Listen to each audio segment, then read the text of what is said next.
There's a moment that usually hits without warning. You're in a room. Someone cuts you off, talks over you, smiles while doing it, and nothing happens. No lightning, no correction from the world. That's when it lands. Respect isn't scheduled for delivery. No one is bringing it to you. Most men feel this and rush to explain themselves, to prove something, to react. Here's the uncomfortable part. Some people aren't confused. They're observing. They're watching how much pressure you tolerate before you leak emotion, before you defend, before you justify your existence. This isn't about being strong. It's about being readable. Try this experiment. Next time disrespect shows up, don't rush to fix the moment. Don't fill the gap. Do nothing. Silence feels wrong at first. Your body wants motion, words, correction. That impulse is the test. Most men fail right there. They confuse reaction with power, noise with control. But silence isn't empty. It creates weight.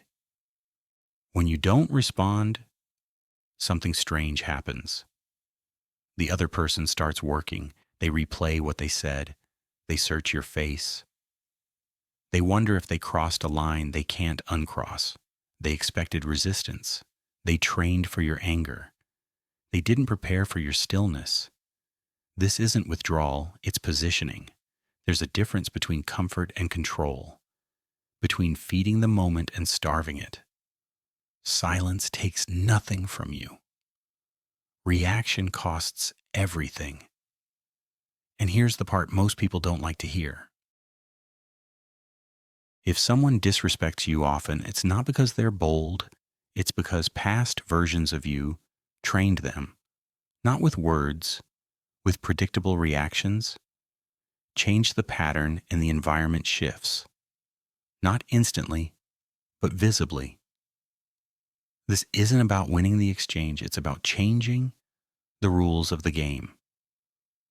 What happens after silence is where things get interesting, because silence is only the first move, and it's not the most powerful one. Watch what happens when you stop filling the space. Someone throws a comment meant to pull you in, a jab, a smirk, a test, and you don't answer. Not because you're lost, because you choose not to play. That pause hits harder than any sentence. You can see it on their face. They expected resistance. They prepared for noise. Here's the uncomfortable truth. If words can drag you into a fight, you were already reachable. Try this as an experiment. The next time someone disrespects you, don't explain, don't correct, don't defend. Just remove your response. Silence isn't absence, it's a signal. There's a clean line here, energy or noise, control or comfort. When you stay silent, the balance shifts. They start talking more, explaining themselves, searching for a reaction that never comes. You didn't overpower them. You made them irrelevant. That moment teaches you something practical. You don't need to dominate people. You need to decide who gets access, and that's where the real test begins. Notice who expects unlimited entry to your time, your attention, your presence. Most men never question this. They keep doors open out of habit, out of fear, out of discomfort with cutting ties. Here's the risk no one likes to name. Some people stay close to you only because you allow it. Change the rule. Run this next experiment. When someone crosses the line, don't argue. Don't announce boundaries. Just reduce access, fewer replies, less availability, no explanations. There's a simple choice underneath it all. Standards or loneliness. Freedom or familiar weight. Removing access isn't emotional, it's structural. You're not punishing anyone, you're redesigning your environment. And the strange part? Some people correct themselves instantly. Others disappear. Both outcomes teach you something valuable. But this is still early, because silence and distance are only preparation. The next shift changes how people approach you before they ever speak. Notice what happens right after the line is crossed. The tone changes. The look lingers a second too long. They're waiting. That moment isn't random, it's a probe. And here's the part that stings if you're honest. If nothing changes afterward, they learn something about you. Not from what you say, from what you allow. Run this experiment once. Remove them completely. No debate, no closure speech. Just absence. This feels extreme at first. Your mind looks for softer options, second chances, explanations. That hesitation is the cost. There's a clean divide here. Scarcity or availability, value or familiarity. When you're always reachable, always forgiving, always present, something shifts quietly. Your presence stops meaning anything. But when access disappears, the weight returns. Not through words, through loss. Don't announce it, don't perform it. Just vanish from their world, like you were never guaranteed to stay. Let the silence do the work. At some point, they'll notice. A message unanswered. A door that doesn't open. That delay is where the lesson lands. Not dramatic. Cold. Your absence teaches what explanations never could. And while they're processing that loss, something else starts. Look at where your attention goes next. If it drifts back to them, you're still trapped. That's the uncomfortable truth. Obsession is the last form of access, so change the frame. Instead of reacting, build. Instead of watching them, raise yourself. There's a simple trade happening all the time. Energy toward resentment or energy toward expansion. Only one compounds. Try another experiment. For 30 days, treat disrespect as fuel, not for revenge, for elevation. Train harder, focus longer. Build something that didn't exist before. This isn't about proving a point. It's about changing altitude. When you climb high enough, some faces disappear. Not because you push them away, because they can't reach you anymore. It's the coldest shift of all. Here's the quiet danger most people miss. Every minute spent replaying the insult is a minute borrowed from your future. Growth doesn't argue, it replaces. There's a clear choice underneath everything. Reaction or construction, comfort or freedom. As you elevate, something strange happens. The same people who once tested you adjust their tone, or fade out completely. Both outcomes serve you. But this isn't the end. Distance and elevation are still preparation. Because once you control access and outgrow the need to react, the next move changes how respect forms before conflict even appears. Notice the split in real time? They're talking, replaying your name, laughing a little too loudly. And you're somewhere else, working, quiet, unavailable. Here's the part that stings if you let it land. If their words still hurt, you're standing too close, so change the distance. Try this experiment. While they watch, don't react, don't clarify, don't correct the story. Build instead. There's a simple divide here: noise or construction, comfort or altitude. When you rise, something strange happens. The disrespect doesn't fight you, it fades. Not because they grew wiser, because their opinions can't reach that high.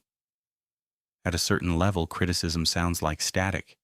Names blur, voices shrink. This isn't about winning an argument, it's about becoming undeniable. Every late night, every skipped comfort, every quiet repetition.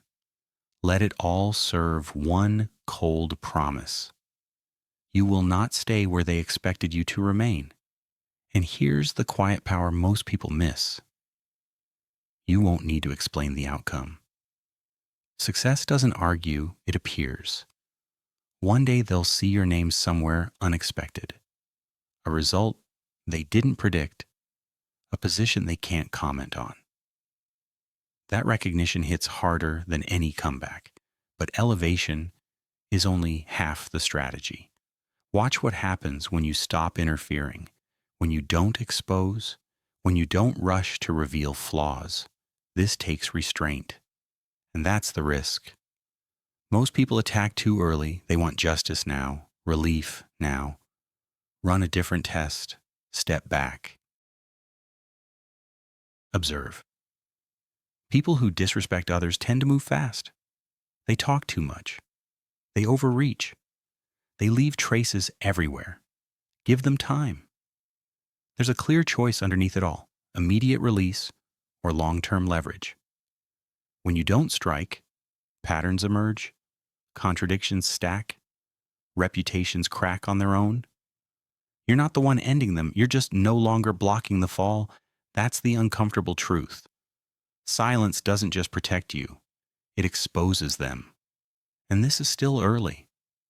Because once you've risen above their reach and learned to let others reveal themselves, the next move changes how power forms before conflict even begins. Watch what happens when you don't step in. Someone disrespects you, then walks away like nothing happened. For a moment, it feels unfinished. That feeling is the trap. Here's the uncomfortable truth. If you rush to expose them, you shorten the story. Try a different experiment. Do nothing. Step back. Give them time. One moment of disrespect is rarely the whole picture. It's a preview. Left alone, they repeat themselves. With others, in bigger rooms, with higher stakes, they talk too freely, they push too far. They burn bridges without noticing the smoke. There's a simple divide here: intervention or observation, relief now or leverage later. When you stay silent, something important happens. Patterns form, witnesses appear. You didn't accuse, you didn't campaign, you didn't defend your name, you just let reality continue. And reality is ruthless with undisciplined people. But patience doesn't mean passivity. There's a sharper version of this move. Change the setting, not the tone. Ask neutral questions in public spaces. Stay calm while they rush. Stay precise while they exaggerate. The contrast does the work. People notice who stays composed. They notice who escalates. Here's the risk most avoid. It takes discipline to look reasonable while someone else loses control. But that discipline pays. There's a clean choice underneath it all. Defend your image or let behavior speak. When you point fingers, motives get questioned. When someone condemns themselves, there's no debate. That's the quiet power here. No argument, no counterattack. Just time, space, and exposure. Hold your position. Watch carefully. Let them move. At some point, the fall happens without your involvement. A reputation cracks. Trust evaporates. Doors close. And you're still standing where you were, untouched. Not proven right by words, confirmed by outcomes. Patience isn't softness. It's delayed force. And this is still not the end, because once you understand how silence exposes and time delivers verdicts, the next move isn't about reacting at all. It's about deciding who controls the story before it's even told. Watch the moment after a conflict ends. Nothing dramatic happens. People talk anyway. That's where reality starts. Here's the uncomfortable part. What matters isn't what actually happened. It's what others think happened. If you've ever felt misunderstood, you've felt this already. So change the experiment. Instead of fixing the event, focus on the story that follows it. There's a clean divide here: facts or perception, truth, or the version that spreads faster. When someone disrespects you, a story is being written in real time, not by you, by observers. And if you do nothing, a version settles. Here's the risk most men take without noticing. They react emotionally and give the story away. Anger paints you loud. Defensiveness paints you guilty. So try this. Stay calm, not passive, controlled. Calmness does something strange in public spaces. It slows the room down. It makes people look twice. They start wondering why one side is heated and the other isn't moving at all.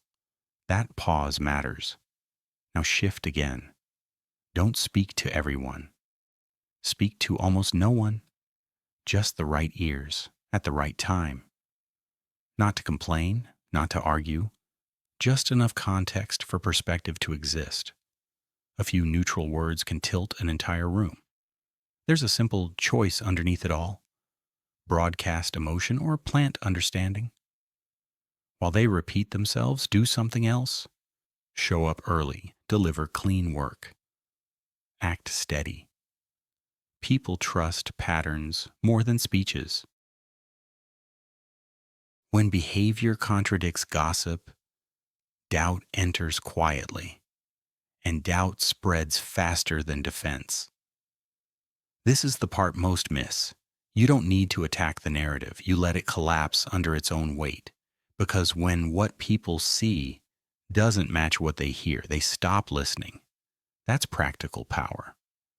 And it escalates. The more consistent you are, the weaker their story becomes. Eventually, no one needs convincing. The room decides on its own. But this is still early. Because once you understand how perception is shaped, the next move isn't about responding to disrespect at all. It's about making sure the story favors you before conflict ever appears. Watch how people remember conflicts. Not by facts, by impressions. That's the uncomfortable truth. Most battles aren't decided where they happen. They're decided later, by people who weren't even there. If you've ever been calm in the moment and still felt misunderstood afterward, you already know this game exists. So change the frame. Stop thinking like a participant. Think like someone arranging the view from above. There's a clean split here. Events or interpretation. What happened or what stuck. Every word you speak, every pause you hold, every reaction you deny yourself. It all lands somewhere in other people's minds. And here's the risks most ignore. If you let others define the ending, you're already behind.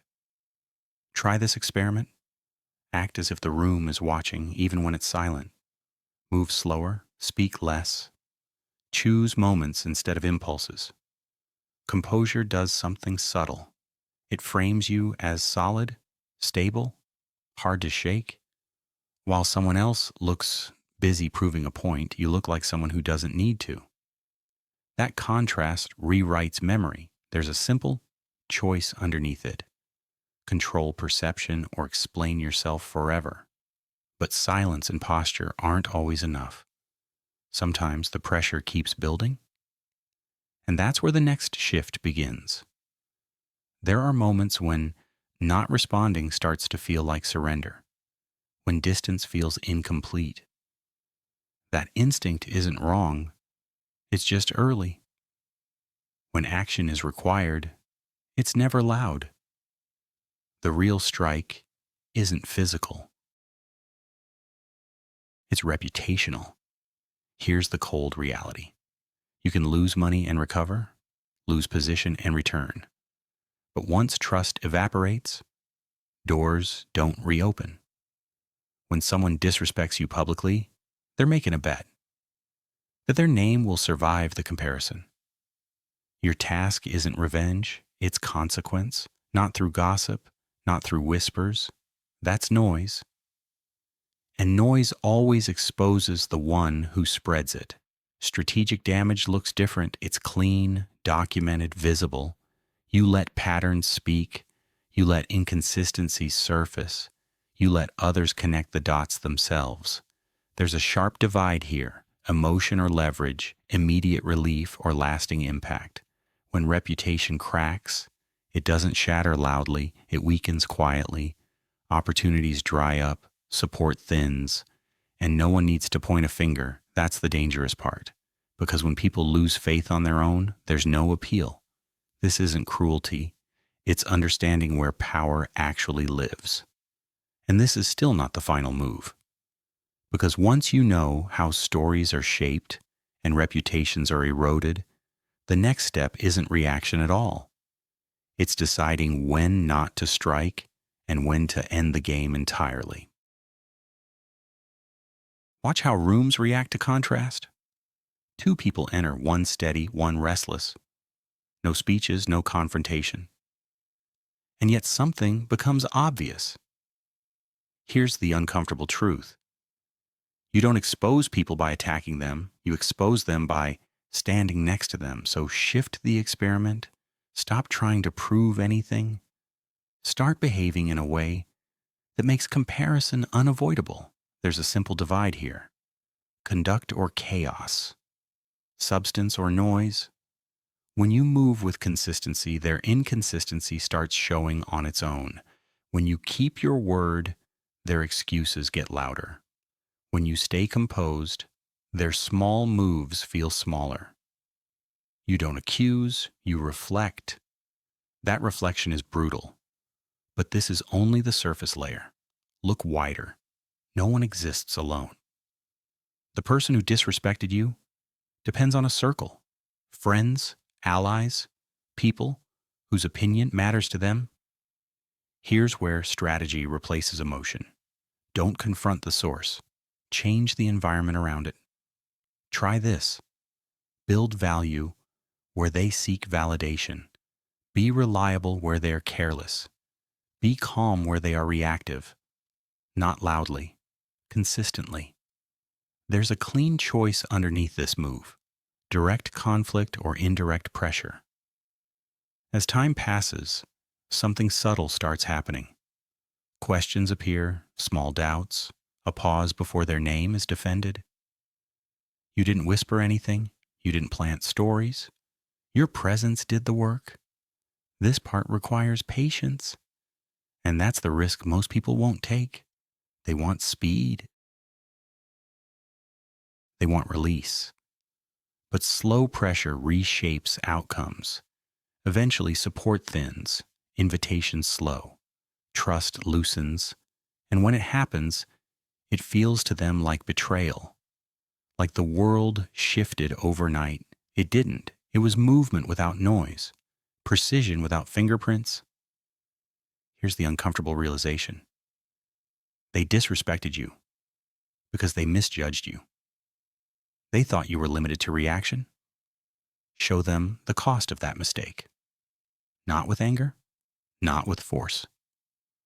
With quiet, systematic removal of everything they thought was stable. And this still isn't the end. Because once you understand how contrast isolates and value rearranges loyalty, the next move isn't about dismantling others at all. It's about reaching a position where disrespect never even finds you. Notice what happens after the noise fades. When their image starts cracking, they look around for a cause, someone to blame, a face to attach the loss to. They won't find you, but they'll feel it. That quiet knowing stays. And now the frame shifts. Everything up to this point was preparation, distance, silence, position. This is the destination. Watch yourself the next time disrespect lands. Feel where it hits.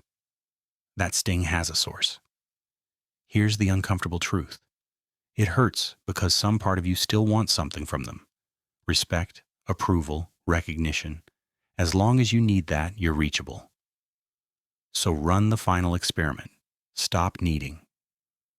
There's a clean divide here. Attachment or freedom. Reaction or immunity. What happens when you remove the need to be seen correctly? When a comment passes through you without friction, no anger, no urge to correct, no hunger for revenge, just nothing. That emptiness isn't weakness, it's insulation. When you want nothing, no one can pull you, no one can bait you, no one can move you. This is where power actually lives. Think about it. Manipulation only works when there's a string. Cut the string, and the hands reach for nothing. Here's the risk most avoid. To get here, you have to face the parts of yourself that still ask to be chosen. That's not comfortable. It's honest. You have to let go of the version of you that waits for validation from people who are never going to give it. That detachment changes how rooms feel. Disrespect loses its edge. Praise loses its pull. You stand steady either way. And something strange happens. People sense it. They don't know why, but they feel there's nothing to grab. No leverage, no access. Indifference isn't acting cold. It's arriving at a place where temperature no longer matters. This takes time. It takes internal work. It takes dismantling old dependencies. But once it's done, you operate on a level that can't be reached. And this is the quiet ending most never expect. When you finally stop caring, conflict stops finding you because there's nothing left to hook into. And that's when you realize this was never about winning. It was about becoming unreachable. Notice the shift when nothing hooks you anymore. Someone speaks, a tone meant to provoke, a look waiting for reaction, and nothing happens. That moment doesn't come by accident. Here's the uncomfortable truth. As long as your worth depends on a response, you're still inside the game. So change the experiment. Start sourcing value from places no one can touch. Your standards, your direction, your private code. There's a clear divide here. Internal weight or external noise, freedom or dependence. When this rewiring begins, something subtle changes. Your presence feels different. People notice before they understand why. The same person who tested you before will try again. Same tone, same move. They expect the old version, but this time there's nothing, no tension, no resistance. You look at them the way you look at a stranger passing by. No charge, no investment, and that's when it lands for them. The power is gone. This isn't about suppressing emotion. It's about no longer needing behavior from others to feel complete. Here's the promise that matters. When wholeness is internal, peace stops being negotiable. You move cleaner, calmer, less available to chaos. People describe it as confidence. But that's not it. It's independence. The world doesn't change. Disrespect still exists. Small minds still reach for control, but you're no longer in range. You watch the noise without entering it. Like standing above a current that once pulled you under. That distance is power. Not money, not status, not applause. Those are external. And anything external can be taken. Needing nothing is different. When there's no hunger, no one can bait you. This is the conquest most never finish. Not of others, of the self. Master that, and the rest becomes optional. You don't chase, you don't prove, you don't explain, you move, and the world adjusts around you. This is the final shift. Not louder, not harder, quieter, colder, unreachable.